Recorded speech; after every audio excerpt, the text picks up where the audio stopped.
Okay, so this is the next part. As the merits and demerits is not in your syllabus now, it has been deleted.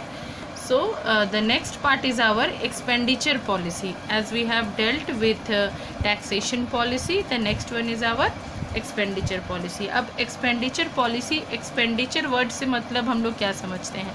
Expenditure का मतलब होता है कि खर्च करना. किसी भी मनी अमाउंट को, किसी भी इनकम अमाउंट को जब आप खर्च करते हो उसे ही हम एक्सपेंडिचर बोलते हैं. तो सरकार द्वारा जो रेवेन्यू, जो टैक्सेशन हमसे लिया जाता है, उसे सरकार हमारे ही डेवलपमेंट के लिए खर्च करती है. तो उसी चीज़ को हम लोग एक्सपेंडिचर पॉलिसी बता रहे हैं. तो सरकार कौन कौन सी चीज़ों पे खर्च करती है? सबसे पहले गवर्नमेंट खर्च करती है on social development. Social development कैसे कर सकते हैं? Social development can be done by creating employment opportunities.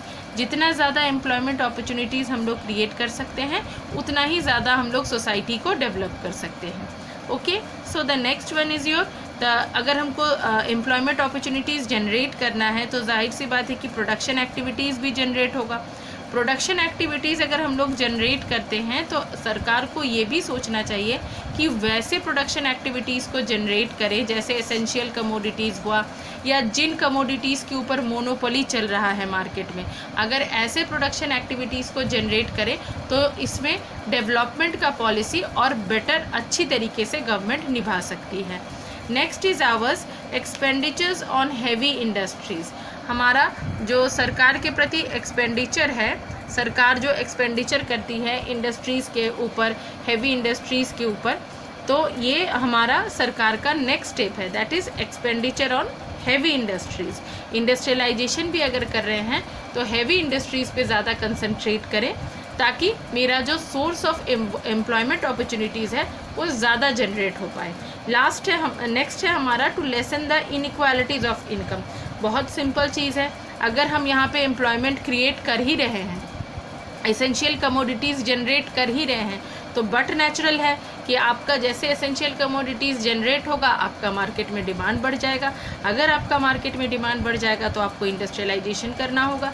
अगर आप इंडस्ट्रियलाइजेशन कर रहे हैं तो आप एम्प्लॉयमेंट अपॉर्चुनिटीज़ जनरेट कर रहे हैं, और अगर आप एम्प्लॉयमेंट अपॉर्चुनिटीज़ जनरेट कर रहे हैं तो आप इनइक्वालिटीज़ ऑफ इनकम कर रहे हैं, उसको आप घटा रहे हैं, लेसन कर रहे हैं.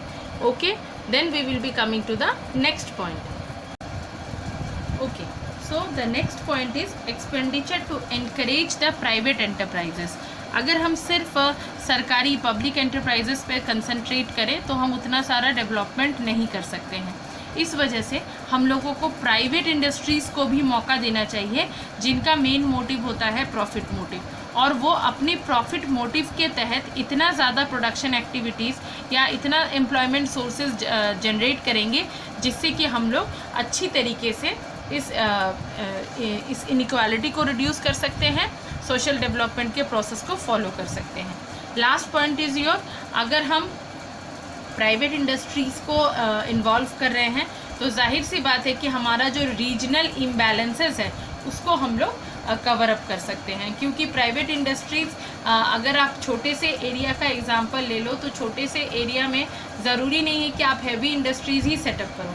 अगर आप वहाँ के कुछ लोकल लोगों को अगर आप प्राइवेट इंडस्ट्री सेटअप करने में मदद करते हो, या वहाँ कोई प्राइवेट एंटरप्रेन्योर अपना इंडस्ट्री सेटअप करना चाहता है, इस्टेब्लिश करना चाहता है, तो अगर सरकार की तरफ से उसको सारा हेल्प या सारा पॉसिबिलिटीज़ मिल रहा है तो जाहिर सी बात है कि उस पर्टिकुलर रीजन का वहाँ पे डेवलपमेंट हो जाएगा. रीजनल इम्बैलेंसेस जो कि एक बहुत बड़ा दिक्कत है. अभी भी हमारे बहुत से रीजन्स हैं जो कि सही तरीके से डेवलप नहीं हो पाए हैं. अभी भी हमारा सिटीज़ और रूरल विलेजेस का बहुत तकलीफ़ है. तो ये हमारा प्राइवेट एंटरप्राइजेस को अगर हम अप्रोच करते हैं, उनको मौका देते हैं, तो जाहिर सी बात है कि वो हमारा रीजनल इम्बैलेंस घटाने में सरकार की मदद करेंगे. नेक्स्ट है आपका कुछ और अदर टैक्सेस है जिसमें सबसे पहले है आपका प्रोपोर्शनल टैक्स. प्रोपोर्शनल का मतलब आप लोग समझ सकते हो, प्रोपोर्शनेट मतलब एक यूनिफॉर्म, एक इक्वल रेट का हम लोग उसको प्रोपोर्शनेट बोलते हैं.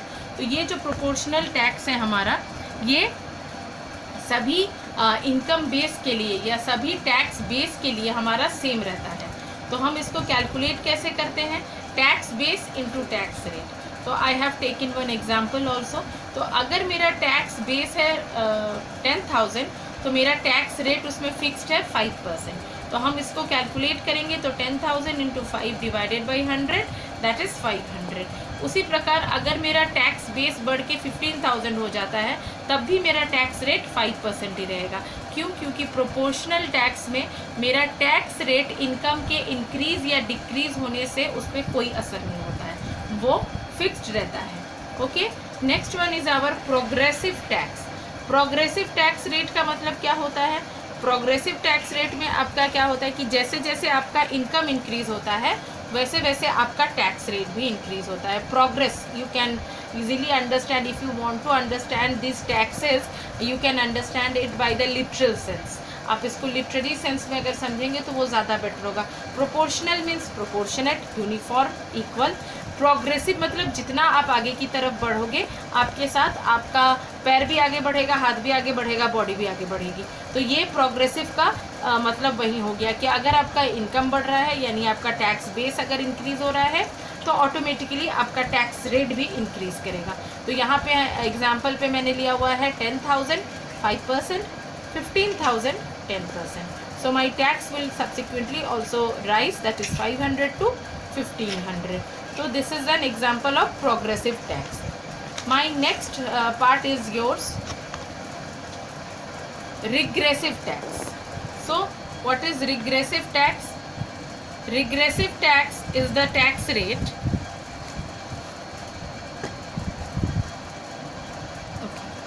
regressive tax is the rate of the tax decreases with the increase in the income. ये आपका पहला जो आपका प्रोग्रेसिव है उसका वाइस वर्सा है। प्रोग्रेसिव में हमने क्या देखा कि जैसे हम लोग टैक्स इनकम अपना बढ़ाते हैं वैसे हमारा टैक्स रेट भी बढ़ जाता है। लेकिन रिग्रेसिव में क्या हो रहा है कि हमारा जो टैक्स रेट है वो डिक्रीज हो जा रहा है with the increase in the income. So likewise, if it is 10,000, my tax rate is 10%. When it become 15,000, my tax rate will become 9%. So likewise, my tax money will also change. Like for 10,000, it will become 1,000, and for 15,000, it will become 1,350.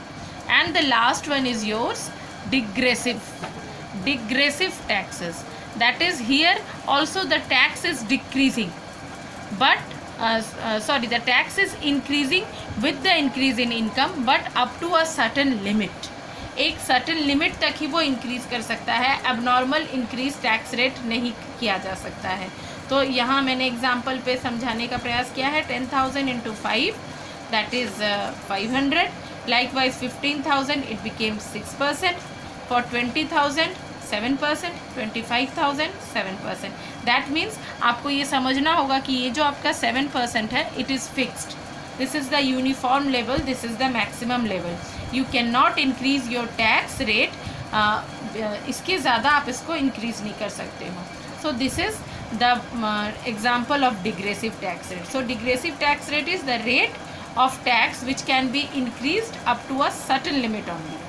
You cannot increase the tax in a huge manner, abnormal manner. You cannot increase the tax. You can only increase the tax to a certain limit, and that too in a uniform rate.